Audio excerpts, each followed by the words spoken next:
preparing to live stream the meeting. So, Yeah. So, good evening, everyone. On behalf of the team Calcutta Comparatists Jemima, 1919, just as yeah, it's still second. am I audible now? Yeah, you're audible. Just wait a second.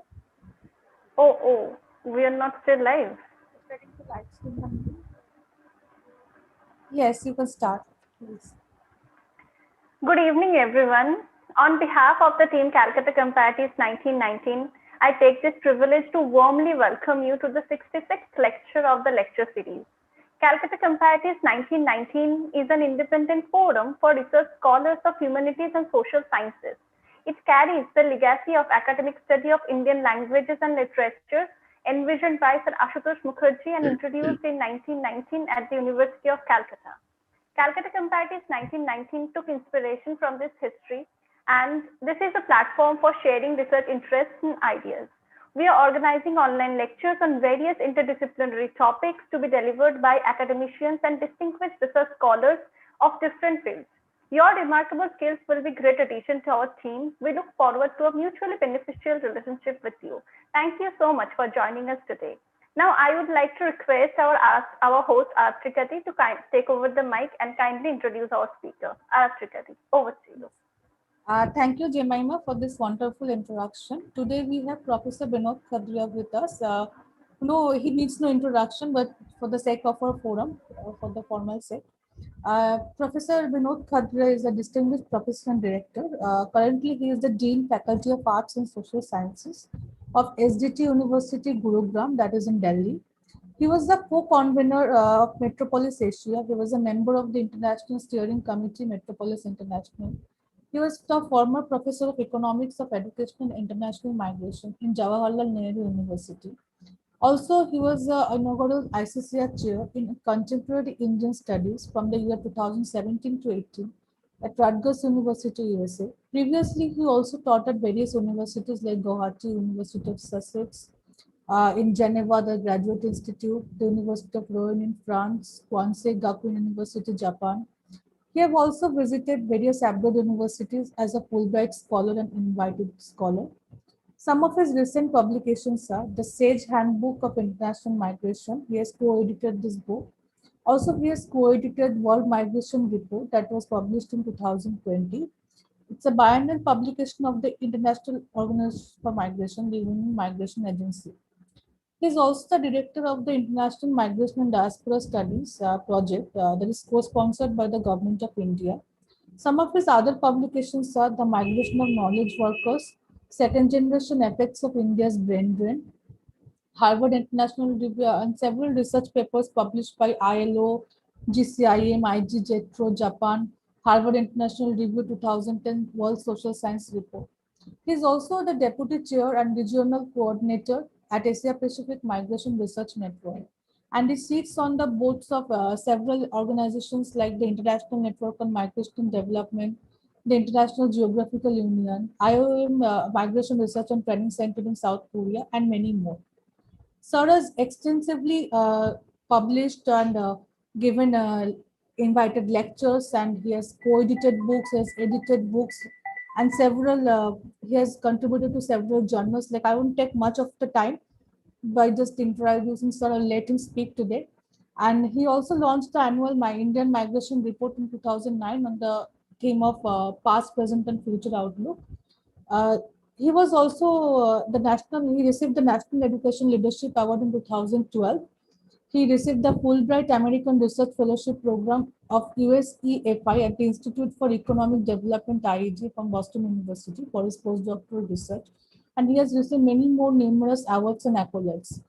Thank you, sir, for joining us today. And Professor Khadria will be talking on the emerging perspectives of international migration today. And sir, over to you. And thank you so much again for joining us today. Thank you, Ratrika, and thank you, Yamima, for your very warm welcome and a very long introduction, very kind and long introduction. I was just, noting that you must have done quite a bit of research on me.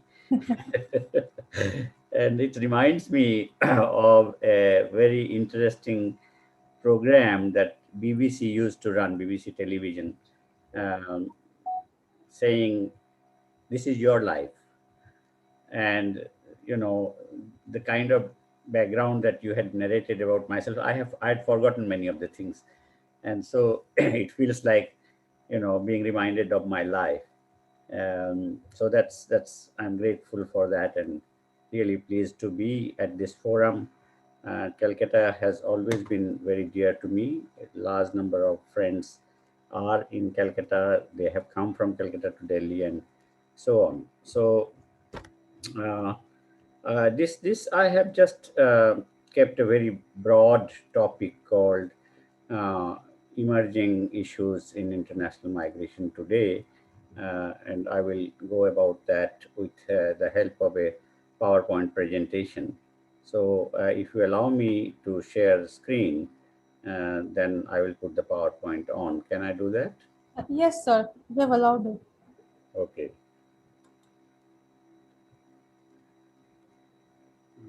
Let me see, where is this one?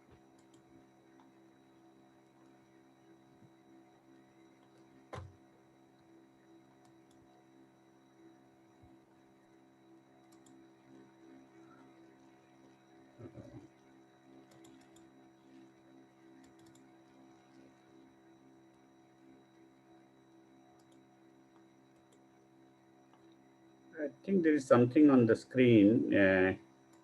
Your this thing. Let me see. Yeah, I've got it now. Can you see the screen? Hello. Yes, sir. We Yes, can sir. see this video. Yes, Yes, sir. sir. Let me just expand it a bit. Yeah. So this is of course the opening slide with the 66th online lecture organized by Calcutta Comparatists 1919 at the bottom. That is taking me all the way to the First World War. And I will definitely share something that happened around that time. So let me just begin at the very basics in terms of saying that global migration comprises both internal and international migration. And Aratrika was discussing with me just now about her own thesis, and she's working on the indentured labor. And she said that she is also going to include internal migration briefly into her thesis. So I think it is very appropriate that I start with that line, that global migration comprises both internal and international migration. The two are connected, interconnected, but at the same time, we need to be conscious that they are not the same.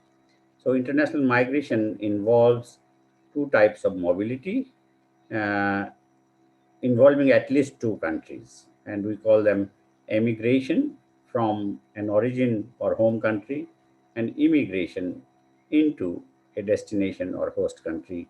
And then, of course, the discourse also has the third kind, that is transit migration through one or more countries. This is a diagram. I like diagrams. Diagrams communicate, is a medium of communication. And you can see some of the, you know, oval shapes there. Uh, it is a cycle. International migration is a cycle through emigration and return. And you can see the big oval there is a country of destination. And the rectangle at the top is country of origin. And if we look at temporary migration, the temporary immigrants come to the country of destination, but they return, go back home. But others, permanent migration, become permanent residents, and some of them, a smaller set of permanent residents, become naturalized citizens. And then some of them, in some countries, dual citizenship is allowed. Once that is allowed, then you find to and fro migration between host and the home country because they are citizens of both the countries. So this is in a nutshell, just to share with you what all is involved. And if you look at this, this is top 20 international migration corridors, and I will very rapidly share with you what are these corridors. And the largest corridor, of course, is Mexico, United States, and which is very much has been in the at the top news item for the last 4 years, starting with Trump's era, and now many things are being reversed under Biden. Bangladesh, India has been also a very large corridor of bilateral migration, bilateral diaspora, they call it. That, of course, has reduced, has come down in the last few years for various reasons. Death, people have become older, some of them have gone back, and so on and so forth. We won't have time to go into those details, but just to list the countries: Turkey to Germany, India to UAE, Philippines to United States, Afghanistan to Iran, Germany to US, Algeria to France, India to Saudi Arabia, Egypt to Saudi Arabia, Pakistan to India, India to US, China to US, Vietnam to US, Canada to US, UK to Australia, India to Bangladesh, Malaysia to Singapore, Burkina Faso, Cote d'Ivoire, and Cuba to US. So these are some of the corridors of migration, but the ranking keeps on changing. So latest, I think, international migration report of the UN DESA would tell you what ranking is currently there. And you can reclassify them as that this logo here says South-South migration from developing country to developing country. And then you can have most of the migration is from South to North, that is from a developing country to a developed country. And then you also have some from North to North, global North to global North. And there also we find that the trends are changing rapidly. And so it is not the same conclusion that you get every time. So why I have put in the title today, I've deliberately put that to understand immigration issues today, we first need to look at what happened yesterday. History is important. And then we need to anticipate the shape of things to come tomorrow. So it is a continuum between yesterday, today, and tomorrow that we need to think about, because ultimately it boils down to policy making and suggestions to policy. So through all the 3 days or three phases, past, present, and the future, human mobility across borders would be seen as being subjected to a high degree of selectivity all over the world. There is a huge amount of discrimination that prevails in this field, and we need to address them. Need not shy away from doing that, and that is something that the policymakers of various countries need to take into account.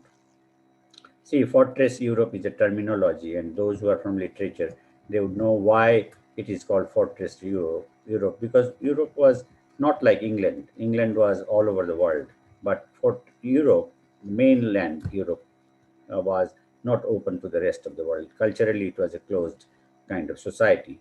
And then we find that post 9/11, when the visa restrictions became very strict in the United States of America, the mainland European countries started what is called the blue card in competition to the green card.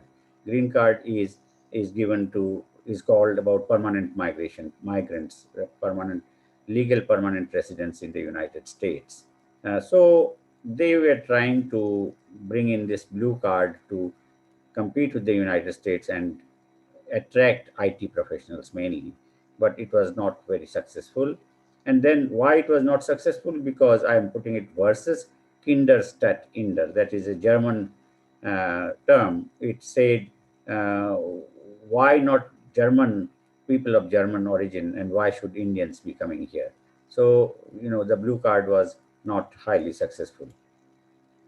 Page of history as yesterday, we need to take into account there you are the Calcutta Comparatists are in that century, 1919, around this time, just preceding that 1914.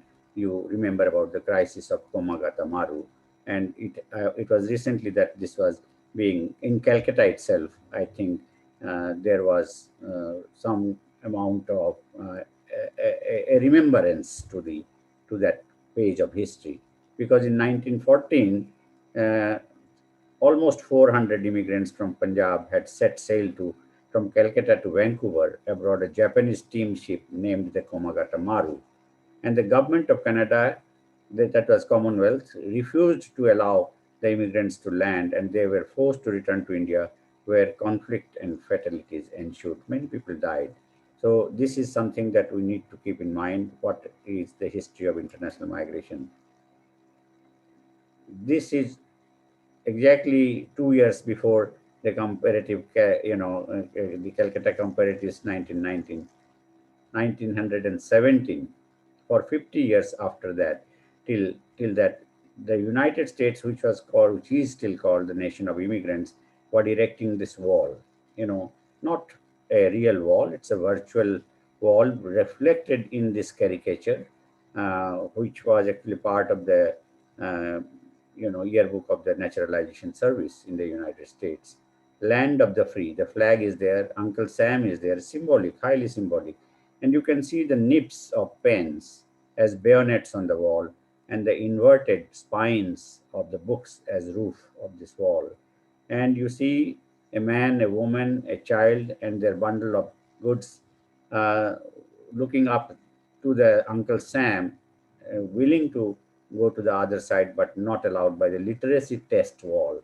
This was in 1917, the US Congress was debating this to stop people who did not know how to read or write in English.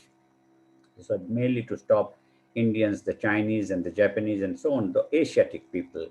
And at that point in time, it was Woodrow Wilson who was the president of United States. He is also known to be having tendencies, racist tendencies, but he overcame that, and he said this is not reflecting the spirit of America. It should not be, and he vetoed it 3 times, but it still passed. It became an act. And so illiterate people were not allowed to enter the United States for the next 50 years, till 1968, when the new amendments or new immigration law came into being in 1966. That was a massive overhaul of the American immigration system. Those who are from history and would perhaps be interested in looking up those pages. So this is 1966, just before the change of law. Um, and I'm taking this page from my book, The Migration of Knowledge Workers, which Aratrika had mentioned in 1999 book. But this is again taken from the US INS, Immigration Naturalization Service, and each dot in other countries, each dot represents 100 migrants in the United States. And you can see Canada, whole of Canada has so many dots. Mexico, you can't even distinguish the dots. And the whole of the top, the north of the Latin American countries. And then the European countries, they were all mainly the European migrants who were going to the United States. And you can see the whole of Soviet Russia, China, of course, because those were communist regimes, they were not allowed. Australia was also barren, and India had only a few dots at that point in time. This was Jawaharlal Nehru was still the Prime Minister of India at that point in time, and he was trying to have treaties and other kinds of connections with Rabindranath Tagore's son was studying in the United States, and that point in time, they were actually, because United States had taken a negative stance about India because of its role in the Second World War or the First World War, and then I think those people had gone on, creating uh, some kind of pamphlets and others. All this is documented. I think the Encyclopedia of the Indian Diaspora would have some of this mentioned there. Uh, yeah, there are a lot of people from literature here. The next half a century, the fourth wave of immigrants paved the way of 21st century to become the Asian century of migration. And this is where I'm quoting from Brian Robe, and it was written in 1985, a couplet. America's immigrants are not what they used to be. The farmers and laborers from Ireland and Italy who flocked to the shores early in the century have grown old. In their wake are physicians from the Philippines, economists from India, entrepreneurs from Korea, and so on.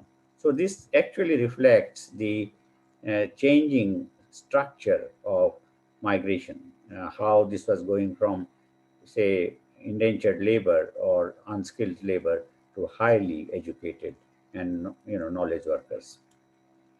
This is 1991 map, the same map. You can see how the picture has changed, and you can see it has become sparse. The dots are sparse in Europe, um, sparse in Canada. They are more or less the same in Mexico, because large number of Mexicans have continued to cross border there. And then you can see what is happening to the whole of Soviet Russia and China and India. India has so many dots, and you can see the Southeast Asia. Those are the people who were in the United States by 1991, and that has continued. China, of course, this was unbelievable that Chinese people would go to United States from the communist country to a capitalist country, and this was a fallout of the Tiananmen Square killing. The protest that students were launching, the tanks were brought to fire on them, and large number of massacres had taken place. And post-massacre, post-Tiananmen Square, large number of people of Chinese origin started going to the United States. They are one of the largest diasporas, comparable to Indian diaspora, and they are very at the top of the line. The top scientists you will find, the top investment, top businessmen are all Chinese. This is a map which was from the US Census 2010. Right now, they're going to have another census in 2020. It's already, I think, the census is taking place, but as you know, the census results take time to come out. And you can see United States, all these dot kind of, dots before the figure are minus signs. So by 2020, the US Census thought that in the next 10 years, United States would be deficit by 17 million. And similarly, UK would be by 2 million and so on. So if you add all the minus signs, then you will get something like 54.5 million deficit all over the world. And you can see India is supposed to be 47 million surplus. And one of the reasons is the demographic dividend that India has been going through. Even now, India is going through that, but it may peter out in another 20 to 30 years when India would have aging. The present generations would become older. And then what would happen? Right now, Skill India and all these programs are keeping that in mind, that India is perhaps a supplier of labor, skilled and unskilled labor to the world. This is expectation. This may not be true. This may not happen, but it is expectation which drives the economies of the world. And that's why we have the stock markets crash, stock markets boom. All those are based on expectations, because that is how people behave on the basis of expectations. So let us look at this journey to making of Global Compact for Migration, GCM, from fission to fusion in mobility, because Global Compact for Migration has been a turning point in the global agenda of the United Nations in handling migration. Prior to that, when Millennium Development Goal was brought in 2000 to 2015, at that point, migration has been considered always too dangerous for the sovereignty of the member states to be on the UN agenda. Nobody will touch it. It has always been, as compared to international trade, technology, or education, migration is a no-no, because it involves human beings, the thinking people. They can create revolution. 2002, Kofi Annan took the plunge. He created what is called the Global Commission for International Migration for 3 years. And migration was piggybacked on development. So migration and development, that is what the whole issue was brought on the back of development dialogue. And then we had in 2006 high-level dialogue on migration and development. We had the GFMD first in Brussels, Global Forum on Migration and Development. Now this takes place every year. 1 year in a developed country, then in a developing country. Now they call them Global North and Global South. And then in 2015, Millennium Development Goals finished.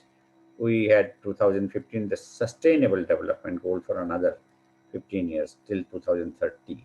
So instead, in place of 8 Millennium Development Goals, they were further, distributed into 17 goals. They are the same goals, but they are bifurcated into 17 goals with 169 targets. And what was unique about Sustainable Development Goals, as different from Millennium Development Goal, was that it was global North countries were not part of the Millennium Development Goal. It was only the developing countries. But Sustainable Development Goal has both as equal partners. Developed countries and developing countries, the responsibilities are equally shared. But as migration scholars, we noticed that migration again missed the bus of the UN global agenda. It's nowhere to be seen in 17 goals. Although, people are taking their microscopes and trying to find something as this target, that target, which talks about migration, remittances, and so on. But it certainly is not at the top of the agenda. This is something I quoted. I was giving a plenary lecture in Mexico at that time, and I said, first time it's a tragedy, second time it's a farce, because it had missed the bus at the Millennium Development Goal, and then we expected that it would be on the agenda of the Sustainable Development Goal. It was not. So that is what it was. And the civil society expression of that resentment actually snowballed. Uh, Otherwise, who would listen to a humble academic like me? But it snowballed because I still remember that I got a standing ovation after my plenary lecture, which was quite surprising to me. And then at the dinner, that conference dinner, people wanted to come and talk to me about what should be on the agenda. So this snowballed. The German diplomat was there, ambassador was there. Excuse me.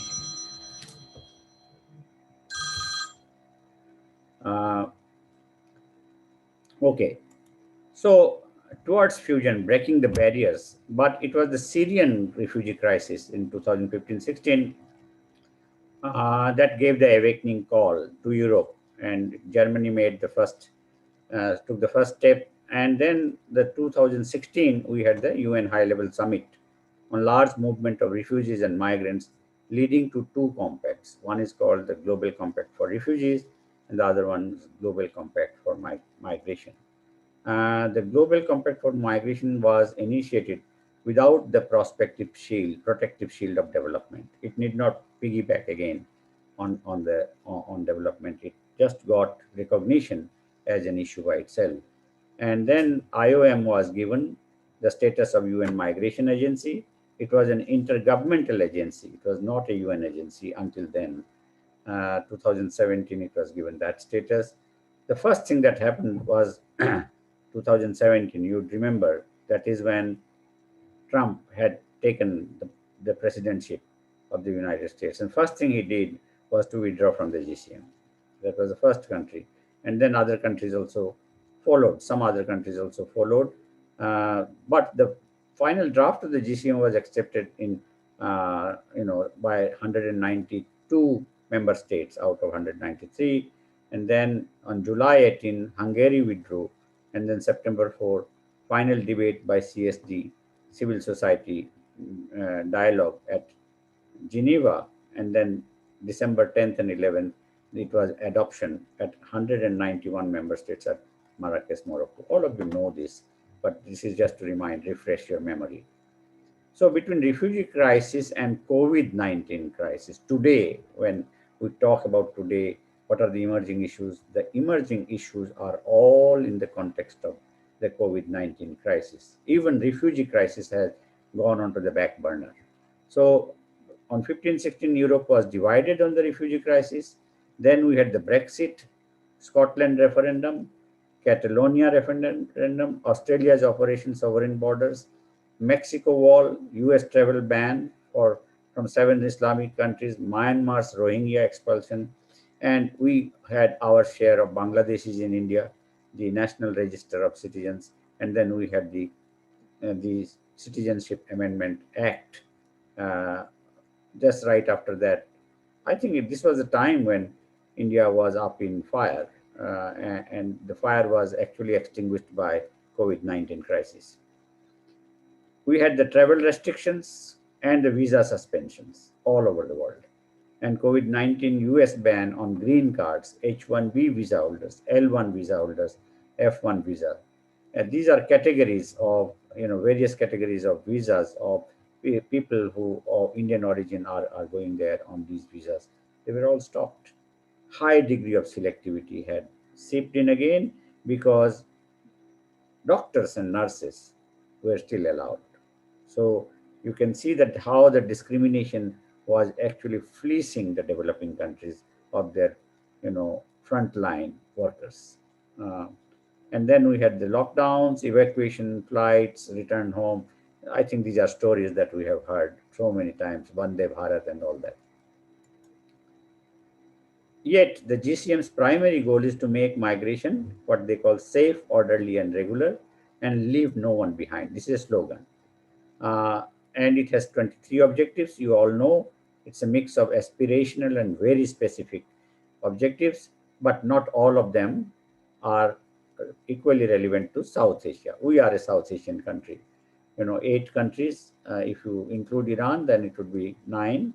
But Iran, I think, is closer to, in culture, in other with other characteristics, is closer to Middle East or West Asia. South Asia, there are 8 countries. I don't have to name them. You all know this. And you find that some are highly philosophical and generic, like we have been all the time talking about. This should happen, that should happen. Like being a policy-oriented wish list. For example, number 7: address and reduce vulnerabilities in migration. This is a very general statement. How to go about it? Others amounted to reinvention of the wheel, I called it. These are some of the terminologies I used in New York at United Nations in 2017 when I was the thematic expert for the second debate on GCM that took place. I had to actually listen to all the deliberations over 2 days and then summarize them in, overnight and make a presentation about who said what. And I said, I categorized all those into a wish list, a reinvention of the wheel. And I said, reinvention of the wheel is necessary. We have to keep reminding ourselves. So, for example, number 22 is establish mechanism for portability of social security and earned benefits. This is highly specific objective. It can be implemented as opposed to the wish list. And then it does have some innovative ideas. We need to isolate them, identify them, and work on them. That is very, very important.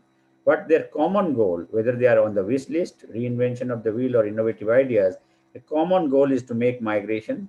I call it SOR, for short for safe, orderly, and regular, which is derived from the Sustainable Development Goal number 10 about equality. And for simplicity, I reduce them to 2 targets: remove instability and uncertainty in migration. For example, ensure transparency in policy. We don't know what is happening, there's no transparency. And minimize vulnerability of migrants, ensure their human rights. That is very, very important. So, specific objectives and their relevance, I'm not going to read them out, but you can see at least 9 out of 23 are directly relevant to the global South Asian countries, to the South Asian countries. Number 6, fair and ethical recruitment, migration of nurses, health, human capital in shortage globally. They should not be recruited. They should not be, poaching on them.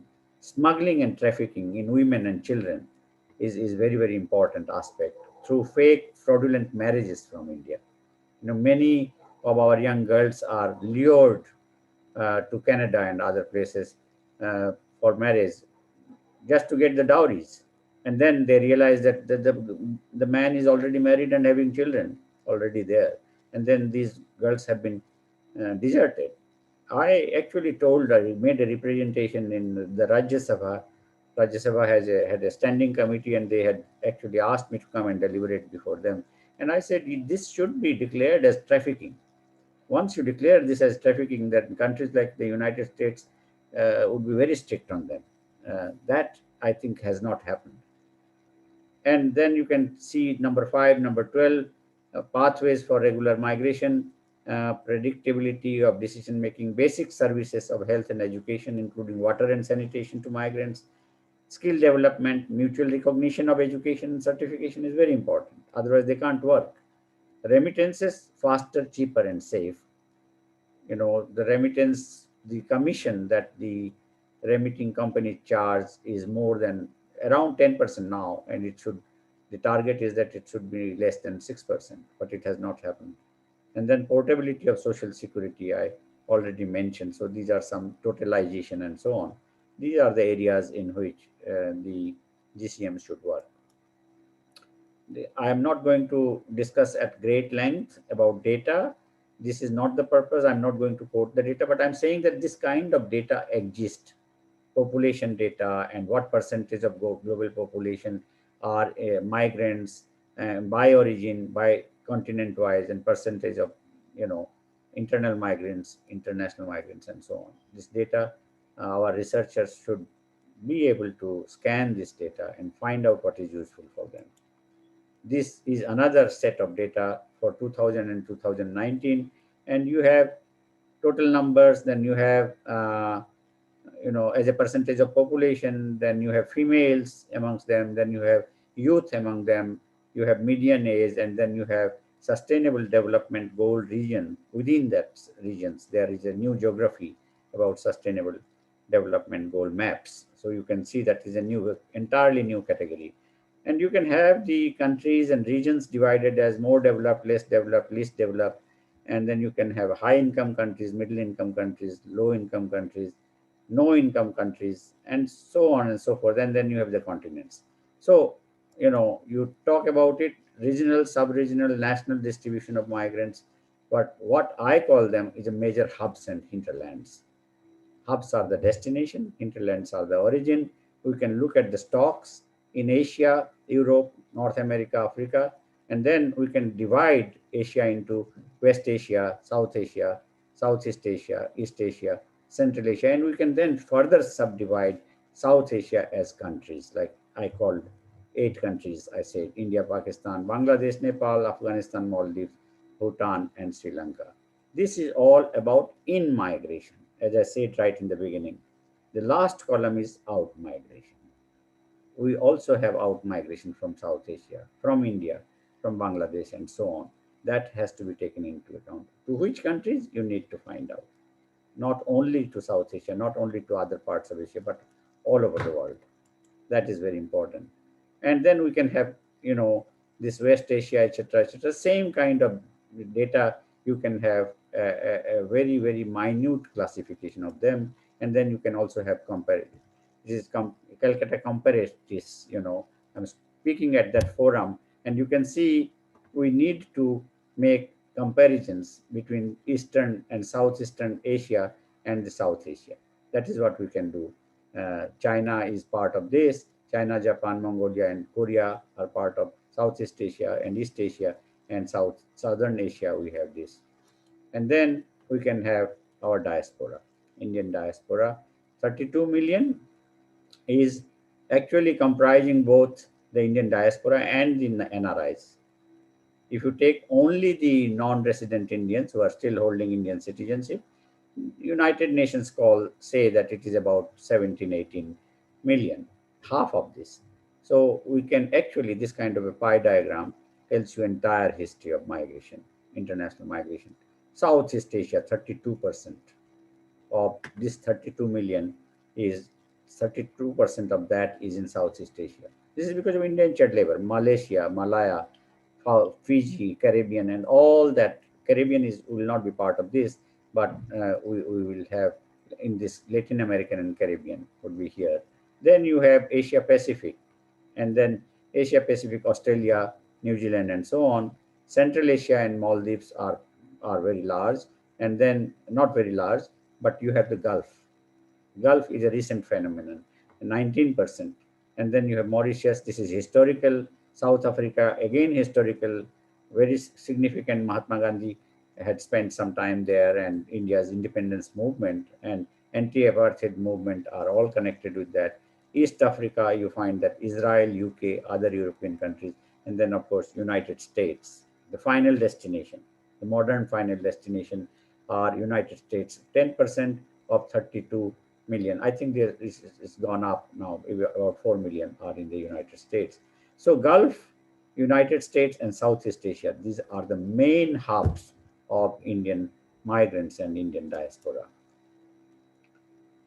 If we try to understand this in theoretical terms, then we have the center periphery migration theories of push-pull, supply and demand, cost and benefit. These are categories as determinants of this mass of migrant labor has been treated as a homogeneous category, which it is not. We are thinking that Indian migrants are all of the same category of labor, accepting that the data have other differentiated by heterogeneous demographics of gender, age, education, occupation, income, language, and so on. It's a very, very disaggregated data which is available. We have to make use of them. We don't do that. We just carry out very superficial dialogue and very superficial work. That's why we do not have our foot in global policy making. We are on the periphery.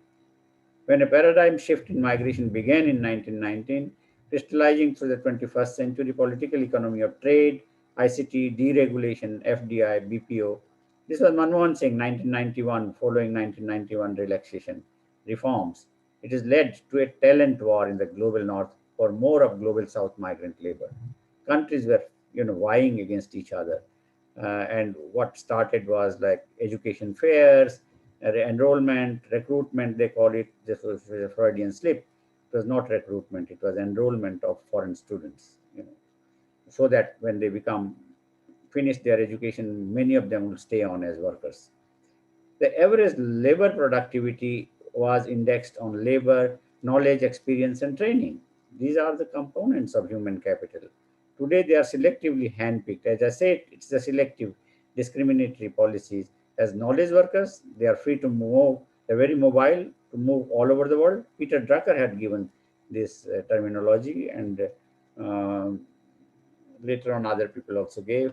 But it's now the latest categories are STEM professionals and STEM students as potential professionals. That is the frontier areas of migration that we find. This has happened right now in COVID, post-COVID time, or in the COVID time. I don't think we are still in post-COVID time. We're very much in COVID time. And those not having knowledge, experience, or training are left behind. GCM says no one to be left behind, but they are going to be left behind. They are being left behind, and they're marginalized service workers. And I categorize this as the top is the OECD HRST, Human Resource in Science and Technology. In United States, they call scientists and engineers. They include also social scientists.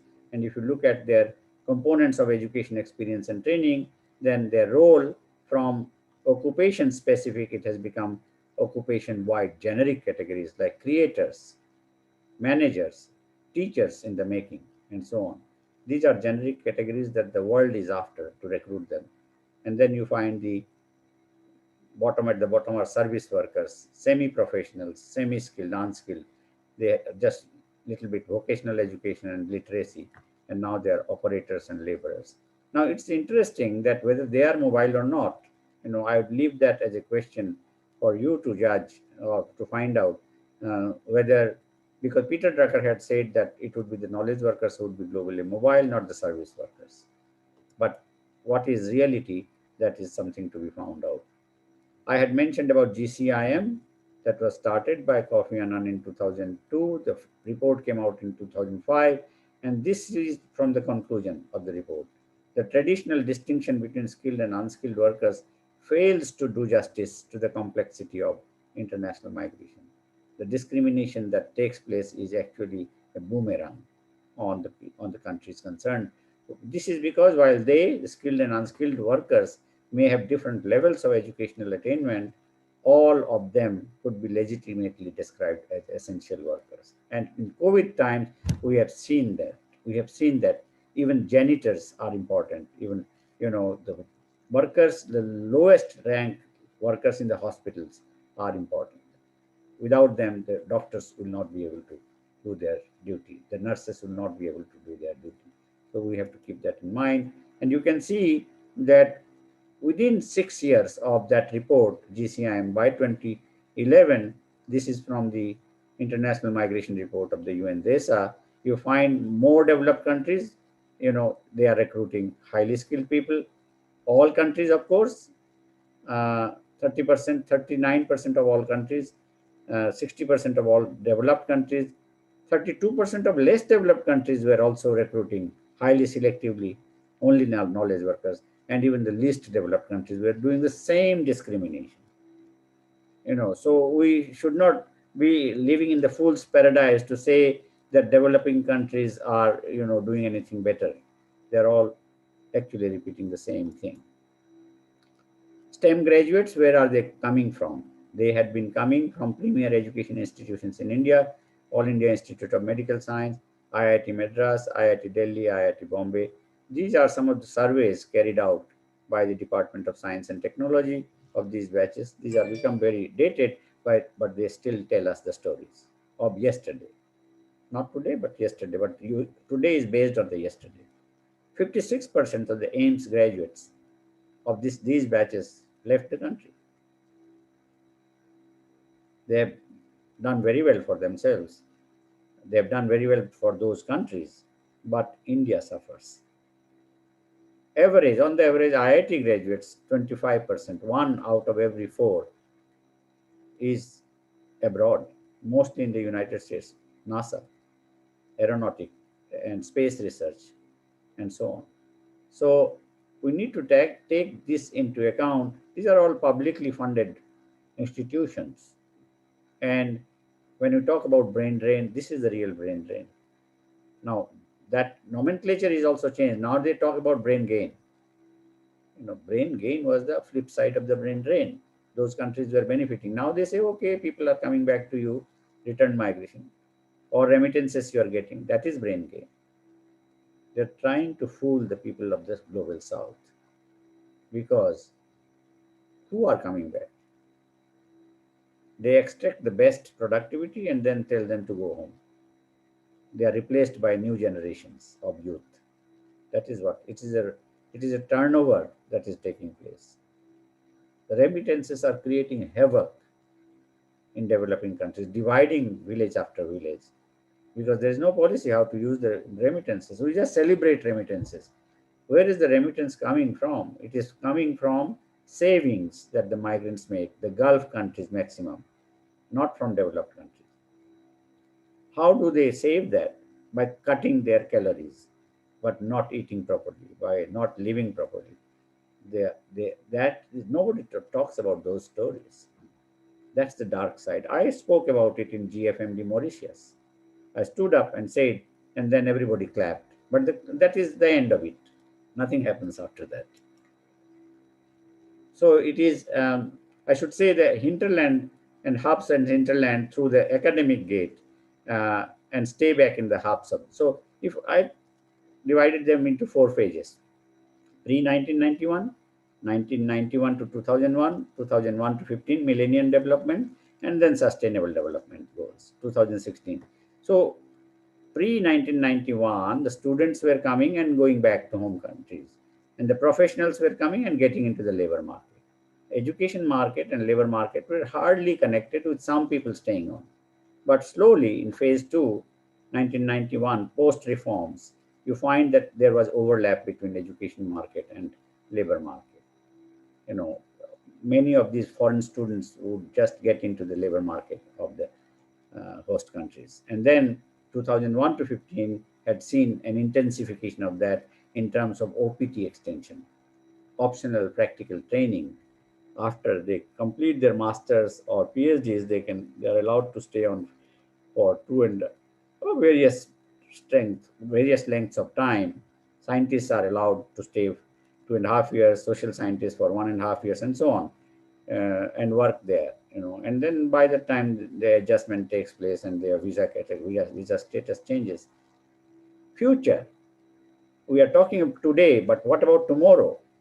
The tomorrow is likely to be this, where education market would dominate the labor market. Migration, the route to migration would be through education. That, I think, is the future shape of things to come. And why this? You can find funding of education fairs, loans are given. All the banks are giving educational loans. I don't have to go into the details because I have already taken too long. I should just wind up. And then these countries do not want the students to go back. This is Obama's statement in 2014. Are we a nation that educates the world's best and the brightest in our universities only to send them home to create business in countries that compete against us? Or are we a nation that encourages them to stay and create jobs, business, and industry right here in America? Even Obama said that we will not give you tax concession if you open a subsidiary in Bangalore, right, rather than in, in the United States. So United States, US industries also worry that H-1B visa cuts and so on. It goes topsy-turvy. It's not, there's no stability in visa policy. And I call it, what is most needed is a theoretical modeling or data research in the global south. That is not happening. We just go on narrations, narratives. We do not carry out hardcore research analysis. Challenging the traditional and hegemonic pull-push theories. We are still living with the old traditional pull-push theories. There are wheels within wheels, which should just discard the push-pull theories of the global north and contribute to the new theories based on what I call a trinity of migration conflicts as the new determinants of migration. I've been speaking about this for many years now. I've also written, if you're interested, you would find them in my writings, and I call it the trinity of age, wage, and vintage. Uh, just to rhyme this, I said, age is the demographic dividend. Our migrants are younger people, and there is a temporization of migrant labor and marginalization into precarious informal labor markets because they're rotated. They're sent back home. Gulf countries, for example, 2 years you work, you come back home, another lot goes there, younger people go and they are separated from their families and so on. And because they are younger, their wages are low. Efficient, lower wages bill. Production cost is low because wages are low.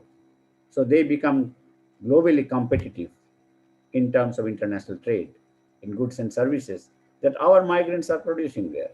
And you find a nomadization of the migrant families, and because they keep coming and going, too much of to and fro travel. And lower PPP, we used to call it purchasing power parity. No, this is pay, perks, and pensions. They're no longer there. It's a low pay, low perks, and no pension because they are temporary. And that cuts into the savings, and that cuts into the saving remittances. We should try to find out what is the composition of the remittances. We just take the total. We say, well, it is 70 billion, it is 80 billion, it is this year, it is this and that and that. We are just carried away by the World Bank data.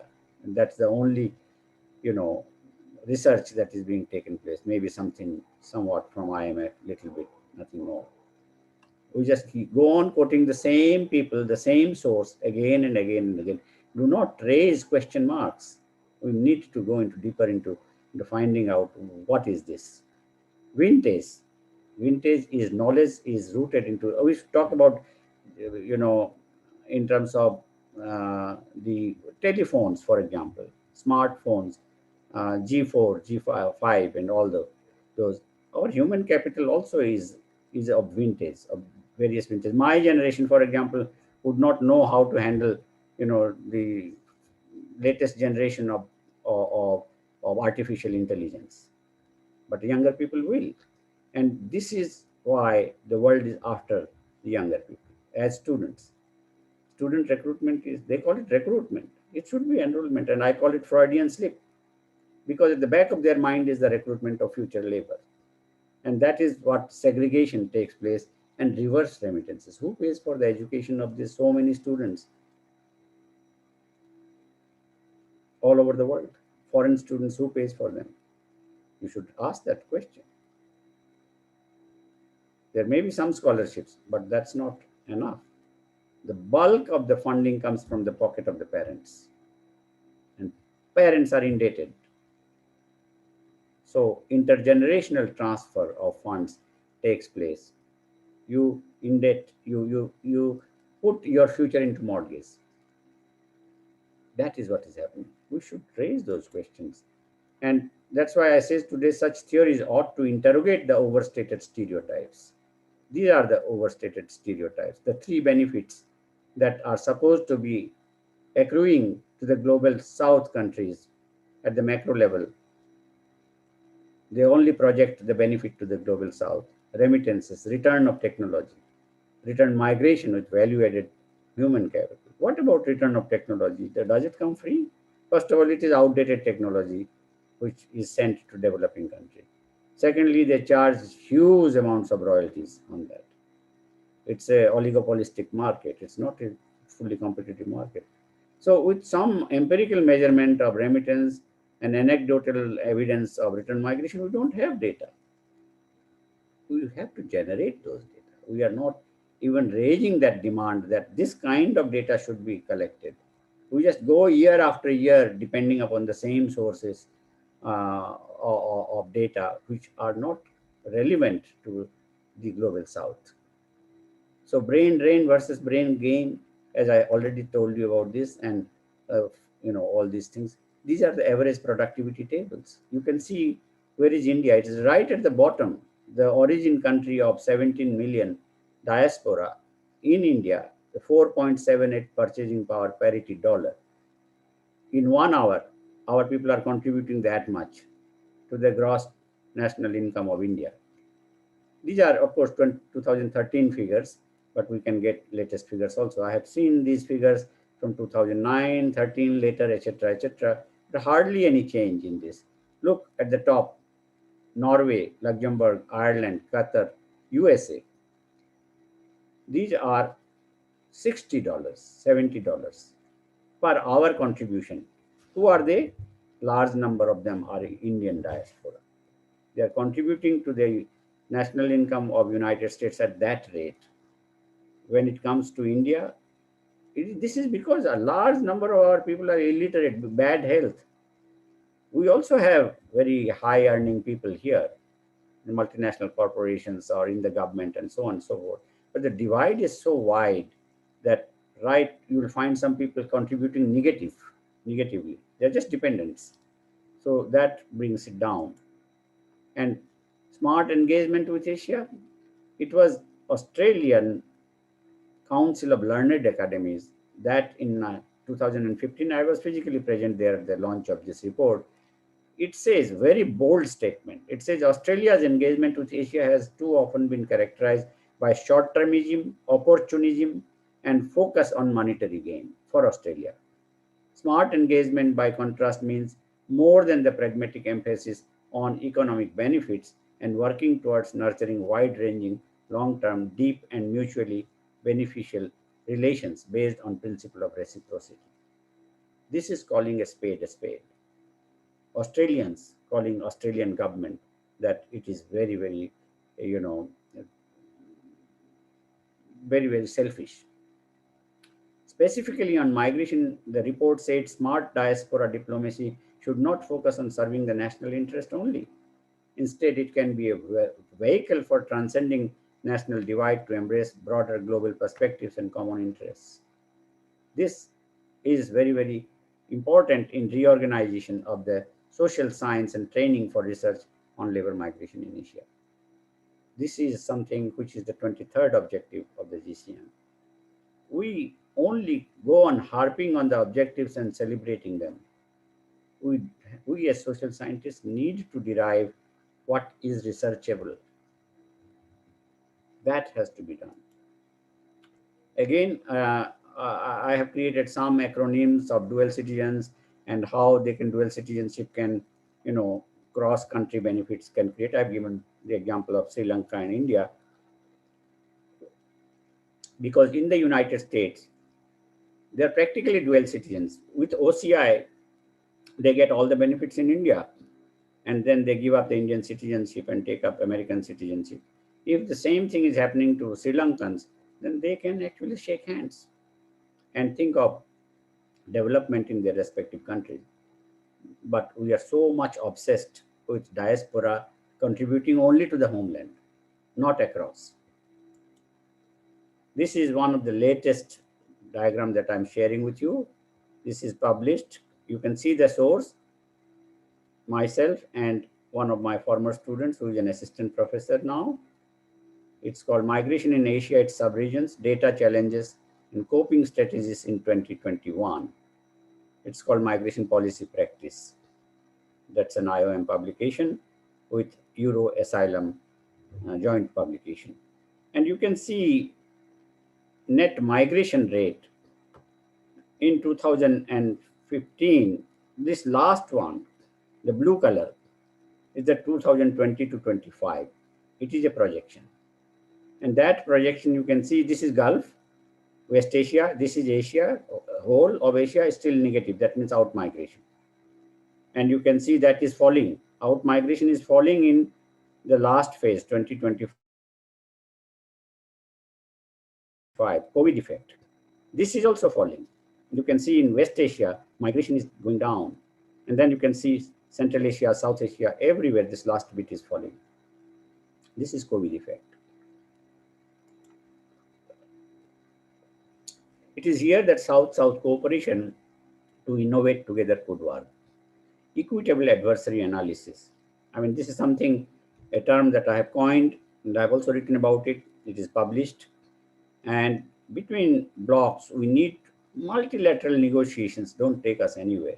We just go on celebrating multilateral negotiations. The global South is marginalized there. Global North, they are very organized. Global South is divided a lot. So as opposed to the game theoretic hide and seek moves that either unsettled or settled migrants replace the settled diaspora by temporary migrants, equitable adversary analysis, I call it EAA, could be one useful policy tool for debating this.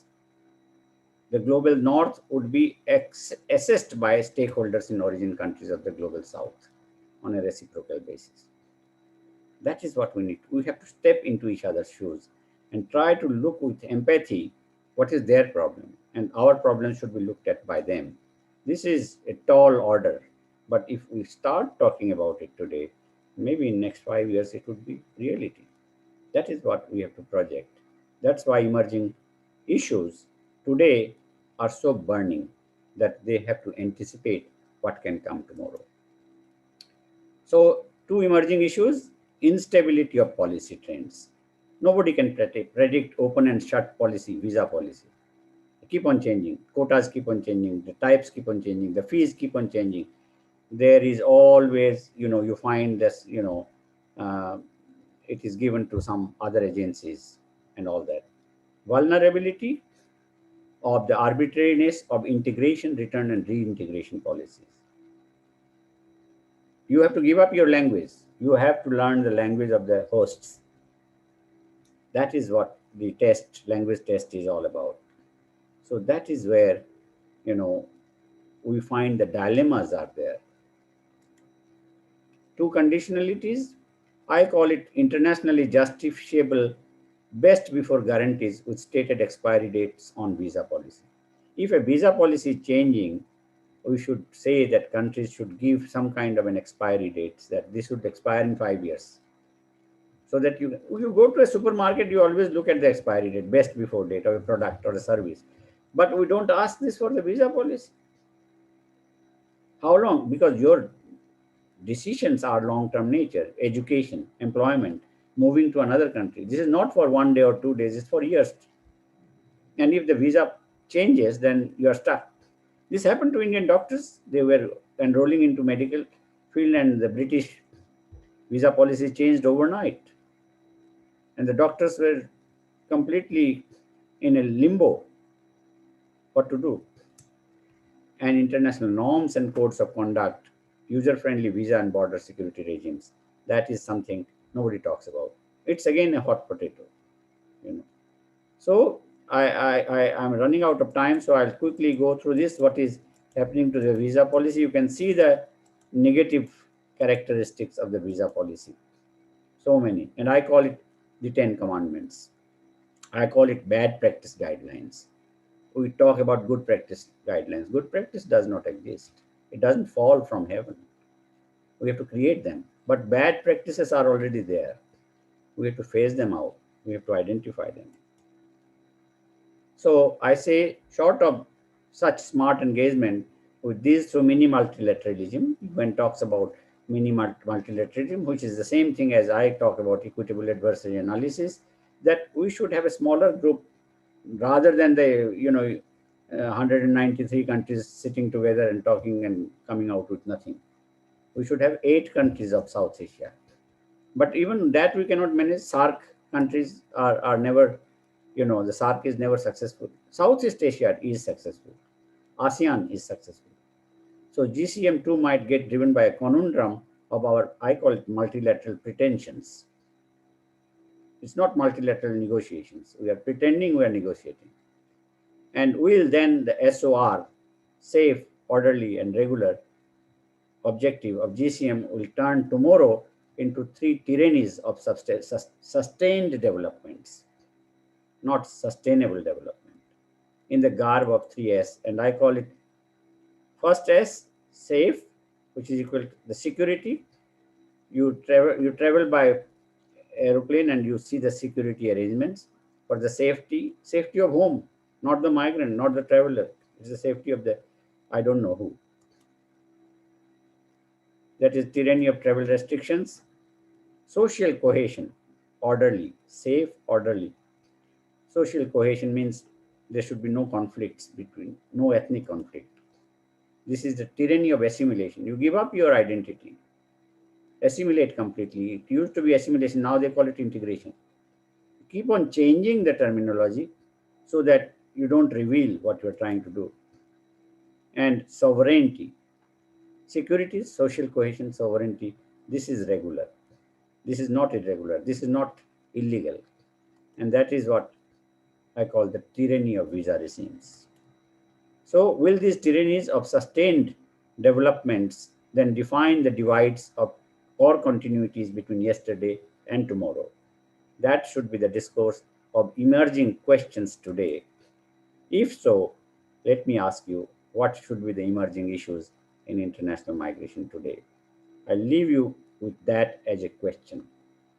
I don't think I have provided the answers, but you can reflect on them, or you can reflect what I have flagged before you. Thank you. Should I take it off? Yes, Professor, as you wish.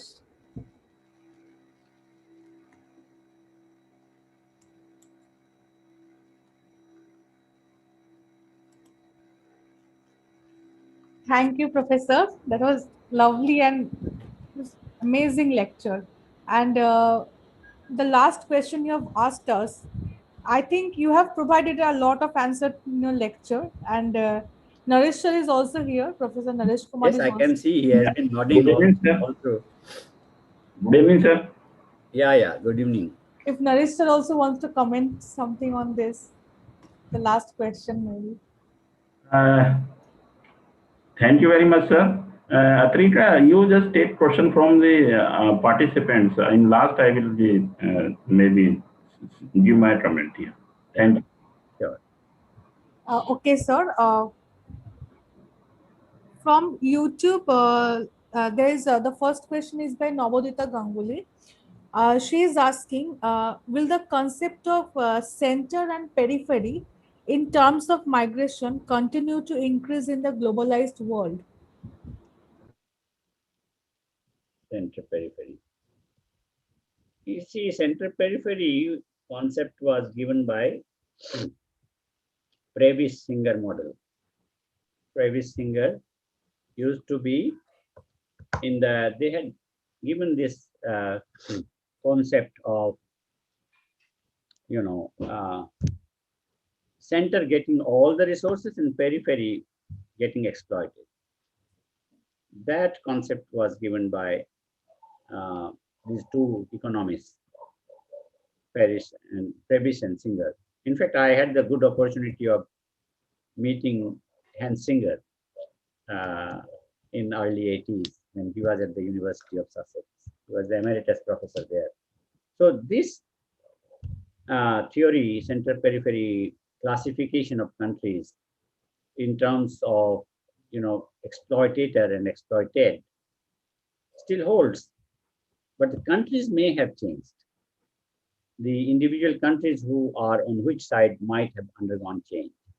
You can see the over the years, if you look at the trajectory of the country's development, look at Japan, for example, look at South Korea. South Korea had suffered large volumes about migration, but overnight its engineers were brought back home by giving them multiple amounts of salaries. And that led to the development of Korea. Same thing has happened to Japan. And then what is happening now with China? China has become a hub. It was a hinterland, out migration. Now you find that China attracts large number of knowledge workers also. Their own people are coming back and also foreigners are coming. And our Indian students are also there, medical students are there. So this center periphery divide continues, but the countries are changing in that divide. And let's think whether India can go through that transformation. Our problem is that we talk big and act little. China does not talk at all. It just simply acts. Sometimes it acts against us, so we treat that as our adversary. But that's the game. That's the game that all countries play. Put yourself into the shoes of the other side and then try to look at the issue with empathy. Then you will see that perhaps there is a rationalization. But we have to give a befitting reply. We simply cannot go on lamenting and saying that, well, so and so is exploiting us.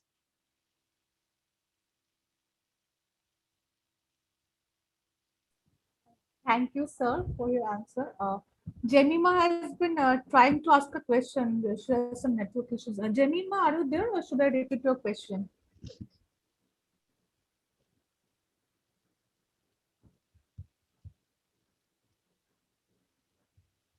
Yeah, I think she has some network issues. So she has texted me a question. Yeah. So she basically means that in the COVID-19 period, there was a large-scale migration from the Middle East, like the workers from the Gulf countries and all. But do you think Kerala witnessed mostly this large-scale migration? So do you think the model that was taken up by the present government of Kerala to rehabilitate them was sufficient? Or actually, she also means in other cases as well. I mean, in Sorry? other states as well. In this COVID-led Okay. migrant crisis. See, I do not have the data. I know there are some people who have the data, how many people came back, how many, were rehabilitated, how many would like to go back again, and all those, and how they are dispersed within the country. Because internal migration also follows. You land somewhere and then slowly you disperse. So those things are there. But what is important to look at this kind of phenomenon happening. This is a unique phenomenon which has happened because of COVID-19, but it can happen again with something else. If that is so, then we have to look at the rehabilitation policies or whatever the governments put in place in terms of time horizon. What is to be done right then and there? Relief has to be given. That is the immediate policy. And then you have a medium term policy. And then you have a long term policy. So the policies have to be devised in a way that what you do today will not be undone tomorrow. And in the long run, it would become sustainable. That I do not know whether these governments have the capacity to think, or if they have the capacity to think, whether they have the capacity to implement them, and whether they have the right kind of advisors. Because politics has its own dynamics, where the set of advisors are not necessarily the best brains because of their allegiance, because of their affinity, because of their loyalty, because of their ideology. The advisors would follow certain path in terms of recommendations. But I would think that you should always have two sets of advisors who are actually adversaries of each other, so that you have two kinds of policy and then you choose one which you think would go a long way.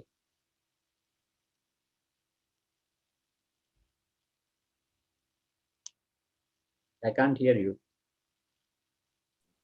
Sorry, I muted it. Pratim, he was talking of asking a question. Pratim, you want to ask a question, or I should move on to the next question from you too? Pratim.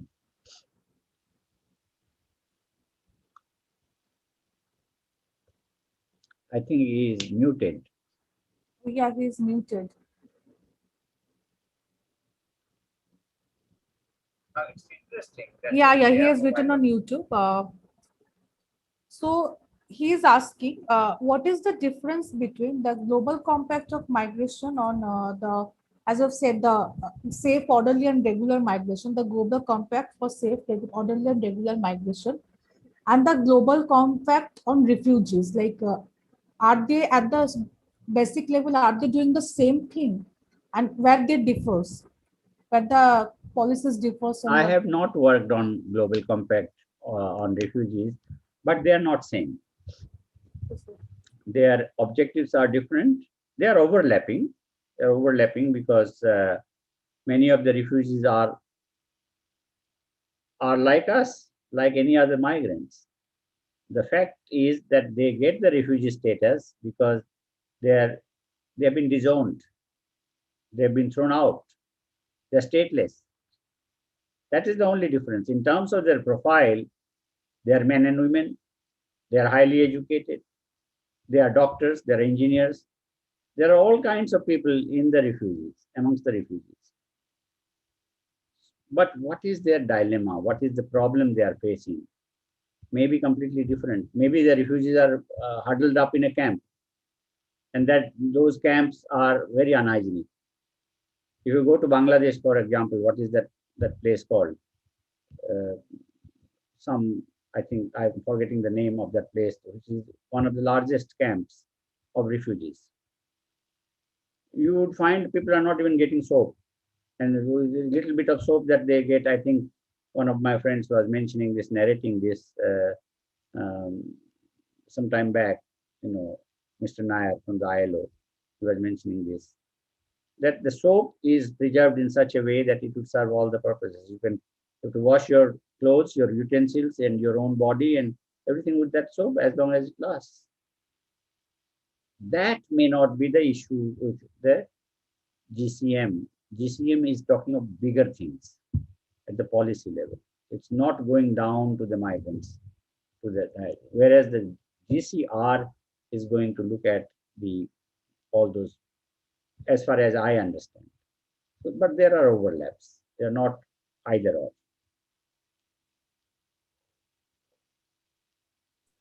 Thank you, sir. I think we have another question. Sir, if you can we take another question? Oh, of course. I mean, you say I'm open-ended. Okay, sir. Before Naresh sir is we go to Naresh sir, I'll just take this question also. Yes. Kingshuk Banerjee is asking how the depiction of migration has been changing over the years with the advent of technology and everything, or the migration has been same all over, like since the ancient period, and only the depiction is changing now. Can you elaborate the question a little bit? Yeah, like What actually, does it mean? it's written how depiction of migration has been changing with the advent of technology, and how the depiction differs from the ancient period and in the modern period. Well, I think that, you see, surveillance has gone up. Surveillance of migration has gone up because of the new technology, because of the apps that are being developed, and smuggling, trafficking, all those things are likely to be brought under the under monitoring, under because of the new technology. But at the same time, the new technology can also be used by those on the other side. They also are smart people, and they can use the same technology to subvert the state, subvert the policies. So it is a race. It's like a race between new software and the virus. So you bring in a new software, and then the same company brings in a new virus, so that you make the maximum profit, so to say.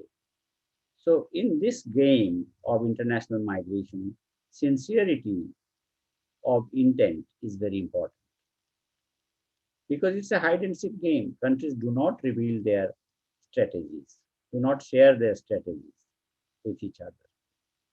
So you have to anticipate, anticipation, expectation, and you have to have, second line of defense, third line of defense, in terms of your sleeve, in terms of that if this does not work, then I have a second strategy. Plan B, plan C has to be there. This is the problem with Global South. The Global South comes with a plan, and that's the end. If it fails, everything fails. Global North countries have about 5 plans. If plan A fails, then there is plan B, plan C, plan D, so on. So you can fall back upon. That, I think, is extremely important in terms of technology. Technology can be used both ways. It can give you a handle on positive things. It can also, you know, give negative impacts. That's there. Thank you, sir. Sir, actually, we don't have any more questions from YouTube, just comments about your lecture and how people have really enjoyed. How And many people have do you have any numbers? sir, actually, I'm not in YouTube currently. Just check. Right now, there are not much people, I think. We'll have to check it later because the views increase by time. Yes, sir. And now we have some comments on how people have enjoyed and they have been enriched by a lecture. Like, that's great insights and all. But sir, personally, I have one question. Yeah. You're talking about the safe, orderly, and regular migration, and while talking about SOR, you are also talking the reinvention of the wheel concept. Can you a bit elaborate on that? Maybe I didn't get it. Like, See, these are some catchy phrases that I have, so to say. When I'm saying reinvention of the wheel, I have tried to invent those catchy phrases. Uh, See, reinvention of the wheel means basically that we already know these things for a very long time in the migration discourse, and we are stating it again. We're stating it again. I'm saying, I'm not brushing it aside. I'm saying it is important. It is important to keep on reminding ourselves what all are involved in that discourse. What are the problems? Problems may change a little bit, but they may remain the same. It can be, addition of new problems to the old problems. But that does not mean that we should forget the old problems. We have to keep talking about them. That is reinvention of the wheel. and yes, sir. Now it's easier for me to understand more. And when you're talking about migration by choice, not necessity, so Yes, there is this, like, we mostly talk about the migration from global south to global north, not much from the north to the global south, but that also happens, and yeah, that can happen by choice as well.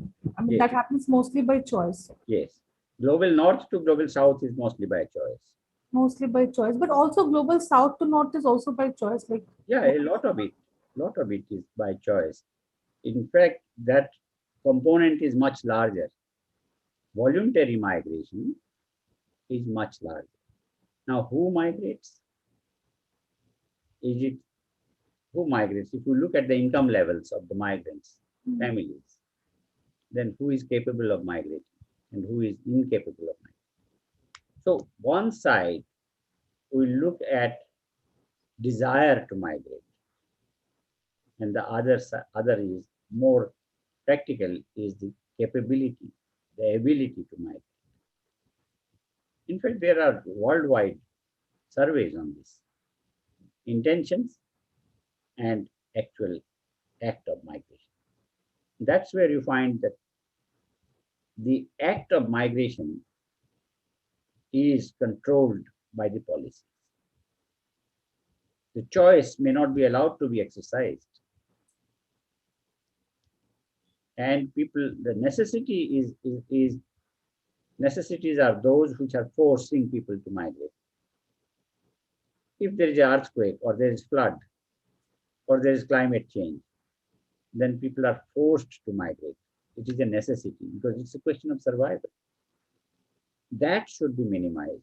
And what are you going to do that? For that, the habitation has to be normalized. If, for example, floods are taking place every year in the same place and people are migrating every year, then that it becomes a necessity. It is not a choice of the migrants. That should be minimized. It cannot be abolished totally. It cannot be 0-1 choice. It is more or less kind of a situation where you bring it down to a level where it is acceptable in its minimum and try to allow people to exercise their choice, more and more people to exercise their choice. So it is, in a way, it is the ideal situation.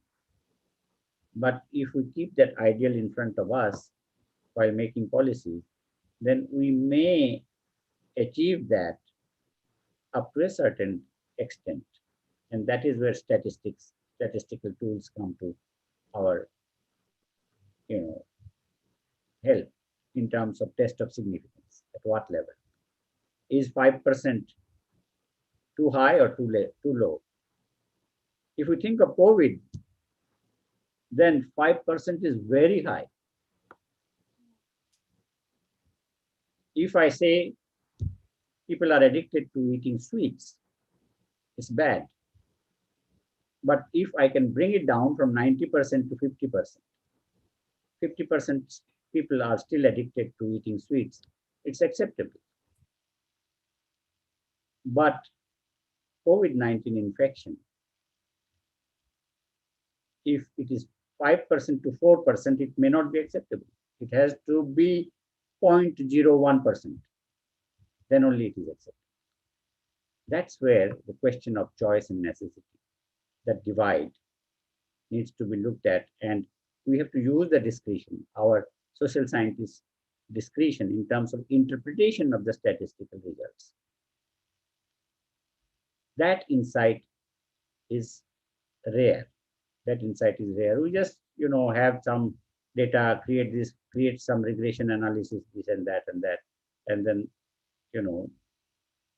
we take pride in this. This is the end of it. It has to become applicable, applied. And in this field, there is a lot of scope for doing this. Today, as I say today,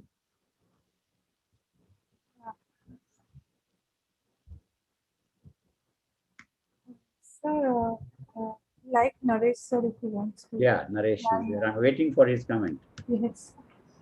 Thank you very much, sir. And I am always happy to listen. My teacher, Professor Vinod Kadare, sir, actually always provides so many new insight and the analytical framework of the migration and diaspora. And I am happy to actually listen. And I'm very much thankful to Trika and Calcutta Comparatists to actually invite to me on this and share and listen to and to actually say some few words. Sir, you have actually very widely covered and comprehensive actually outlook. You have given the how this actually migration and different phases we have looked in the context of the world scenario, and very nicely actually you have covered the dynamic changes, nature of labor, and how this immigration policy and various legislation and phases has impacted the Indian migration and the world scenario of the migration. So I'm always actually feel so enlightened to listen you, and still actually I have your book in the Oh, Indian so Migration nice. Report, Yeah, India Migration Report. which Yeah. actually I have reviewed in 2014, Yes. and I also actually uh, uh, uh, this is actually a part of our syllabus in Diaspora Studies, Center for Diaspora Studies. Okay. So even some of the students already working on these immigration policies, and they have submitted their dissertation and thesis. And you are the source of inspired us and our center. Actually, you have contributed a lot to given your valuable suggestions and academic actually enrichment. How we actually look forward in different direction to work on the field of migration or diaspora. And if I would like to also thank in 2017, which you have mentioned in actually you are the part of the meeting, UN meeting, and you actually somehow how actually you have faced the trouble and actually participating in our conference from USA to India, Yes. and and you shared your views, and actually you could not sleep in 2 3 nights. So I am very much thankful because your ideas and valuable suggestions and how actually we look forward in different directions and what are the limitations and challenges still we have in the work in the field of migration and diaspora research is really going to be actually very important and fruitful suggestions, and we are looking all the possible way what can we do in our side. So thank you very much, sir, and thank you all the organizers from Calcutta Comparatists for share my views. Thank you. Naresh, very kind words. It actually reminds me of my visit to your place, uh, back to back with my US visit. I came back and then immediately went to, but that was very relaxing for me to be in such a warm, hospitable environment. I still remember all those things that you had organized, the drama and all those things, and you asked me to comment on that also. So I think it was really very holistic in that sense. So keep that up. Thank you, Naresh, sir. I think sir, your mic is on mute. And thank you, sir, and thank you, Atrika, and thank you very much. Thank you, sir, for joining us today. And thanks all. So, like, I have maybe 1 2 questions before wrapping up. Yeah, sure. Uh, One is that, like, you in your book, the Indian Migration Report of 2010-11, you also talked about there's, I think, one specific chapter on the return migration. So, as for now, how the GCM, the Global Compact for Safe Orderly Migration, regular migration, how it can help the returnees to accommodate into society, Yeah. especially not just the students or like skilled, maybe also the unskilled professionals. Mm-hmm. Uh, Mm-hmm. Yeah. yes. How can the GCM maybe help them in accommodating back to their native society or from the origin society? See, GCM can give you a perspective. GCM, the responsibility lies with the member states, with the governments of the respective countries. This GCM is a leading light. It gives you the directions or priority making in terms of what should be prioritized. 23 objectives, you pick up 7 or 8, you prioritize them depending upon what is suitable for your respective countries. That is something which is important, and that's where people like you and the youth who are working in this field should actually try to flag your own area of research into implementable policy.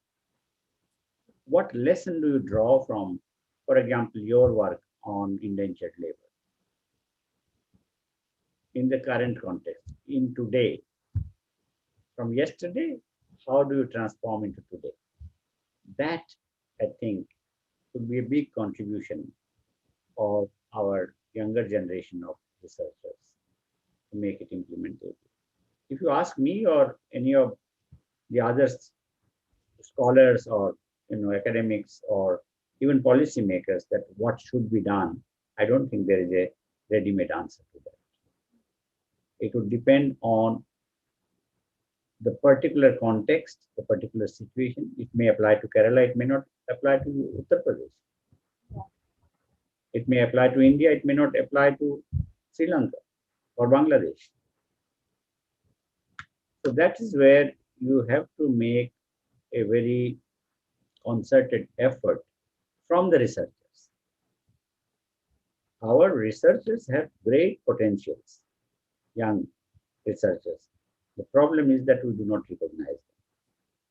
And as a result, our young researchers lack confidence. You should not be shying away. I tell all my students, make your suggestions. Don't think that it is a weird suggestion or it is a stupid suggestion. You keep talking, even if you think it is not important or it is something plain, you would find that one day you are making a very substantive suggestion. And if you do not make it, somebody else will make it. Because we all think alike, more or less. And then you think, yeah, that was my idea. But somebody else takes the credit. And that's why you have to protect your own ideas. Plagiarism is very rampant. Now, plagiarism is not only in written word, not only on paper, it is on the internet, it is on Zoom. The best way to fight plagiarism is to let people know about your work. Large number of people know your work. That would carry your stamp on it.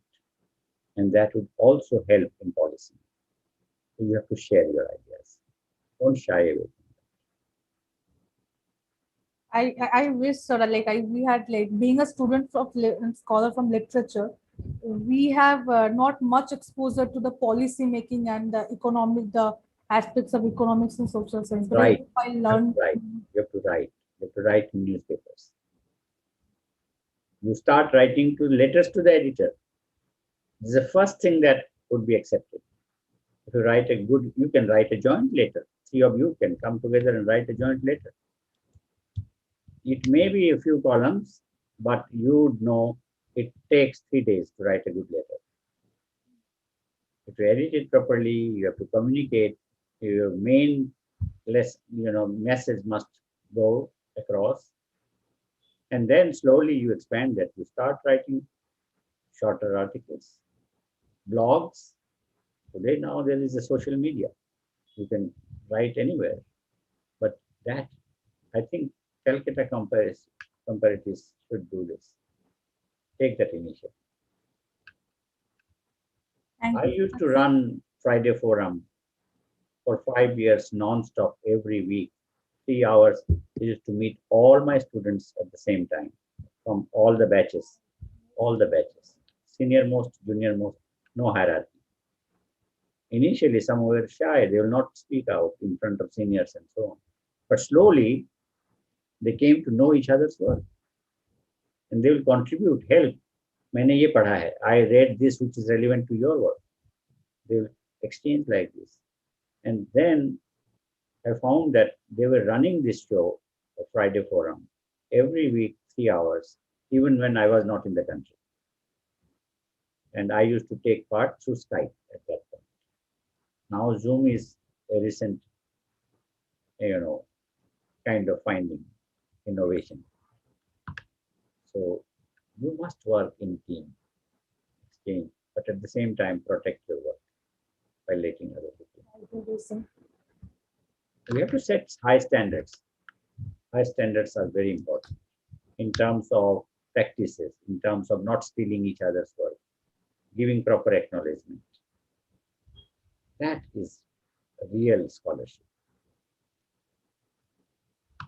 And let's as you brought up my work also, so like one point like I can like, make from my whatever I've read that indentured laborers, very few came back, but when some came back, mostly the upper caste, they were like considered as the lecturers or the tutors because they lost their caste. And in India, the caste problem is still there. Maybe not in such a way, such harsh ways, but it's still there in many places in harsh ways as well. Yeah. So, from your migration surveys or your the fieldworks you have done or people you have met, can you share with us any example or any stories or maybe any narrative that these things also happen in case of? See, I can share with you one thing that a foreign student had come to me in JNU and had become a student for I think 1 or 2 semesters and was connected with me. And she was working on IIT students in India and IIT students going abroad. And she found that many of these uh, disprivileged students from lower caste went abroad just to get out of the stigma that reservation gives them. Now, this was a revelation. Now, they were getting the advantage of the reservation, but they did not want it because it comes with the stigma that their capability is undermined by, by the fact that their infant industry argument. You know, in economics, they call it infant industry argument that you give them tax concessions, you give that industry a new industry tax concession, you give them protection from foreign competition, so that the infant becomes an adult, a healthy adult. But if you keep on giving that protection throughout life, then that infant would always remain weak, will never grow into adulthood. That is infant industry argument, that at one point you have to abolish all those protections for your good, for the society's good. And that, I think, is in the case of political decisions like reservations is extremely difficult. You can give that benefit, but you cannot take it away.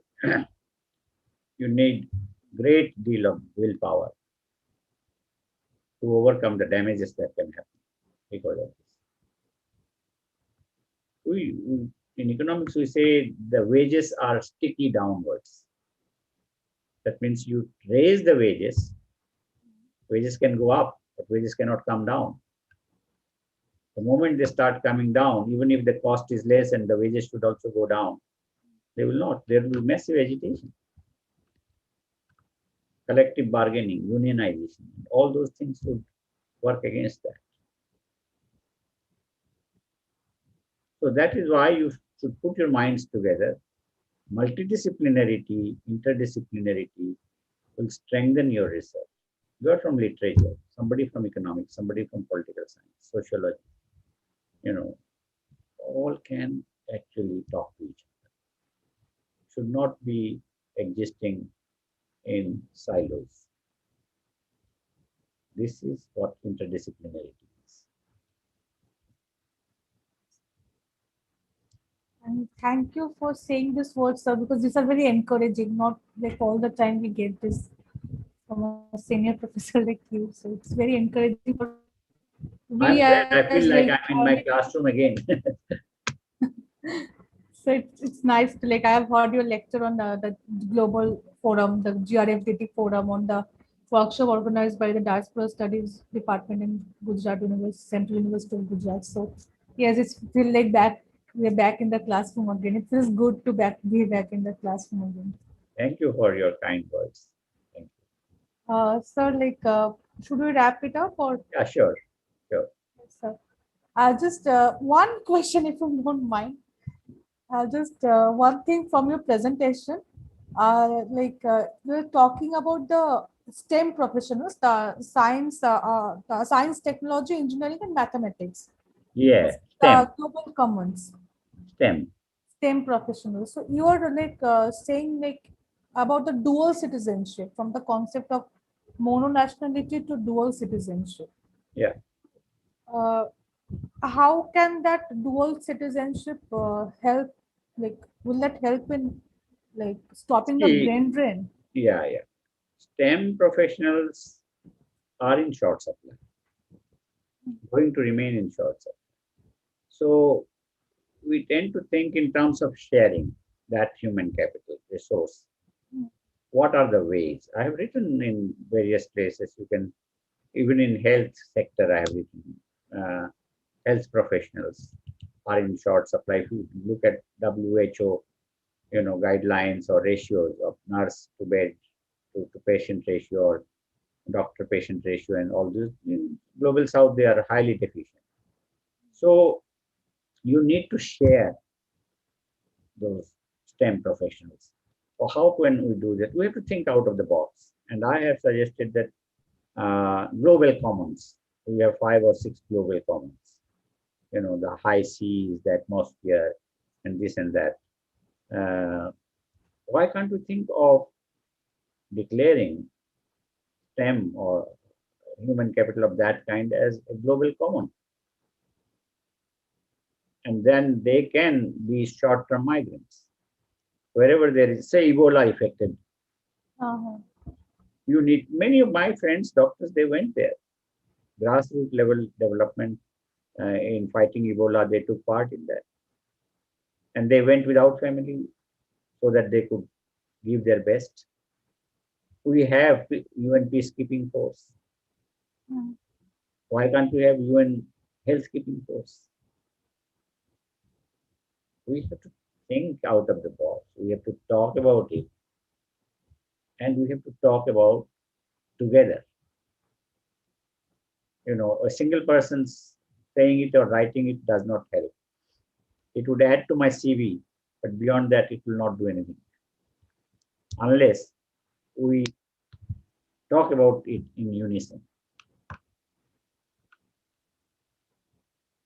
Yes, this is a very grand idea, the global health keeping force. I mean, we wish we have one, Mhm.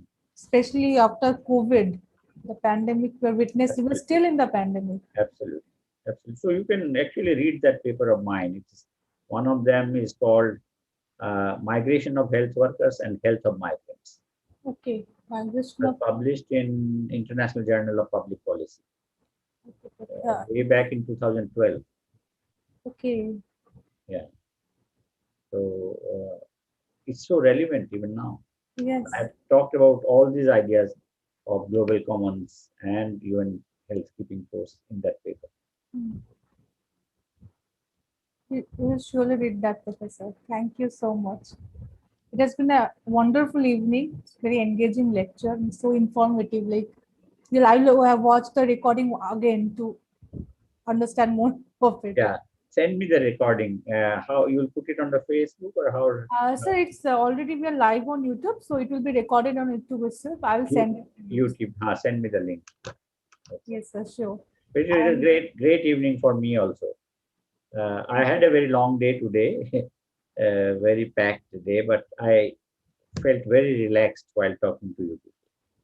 Thank you so much, sir. It's a pleasure to have you. And now I will ask either Protim or Jemima, any of one of you can deliver the formal vote of thanks to Professor Khadriya.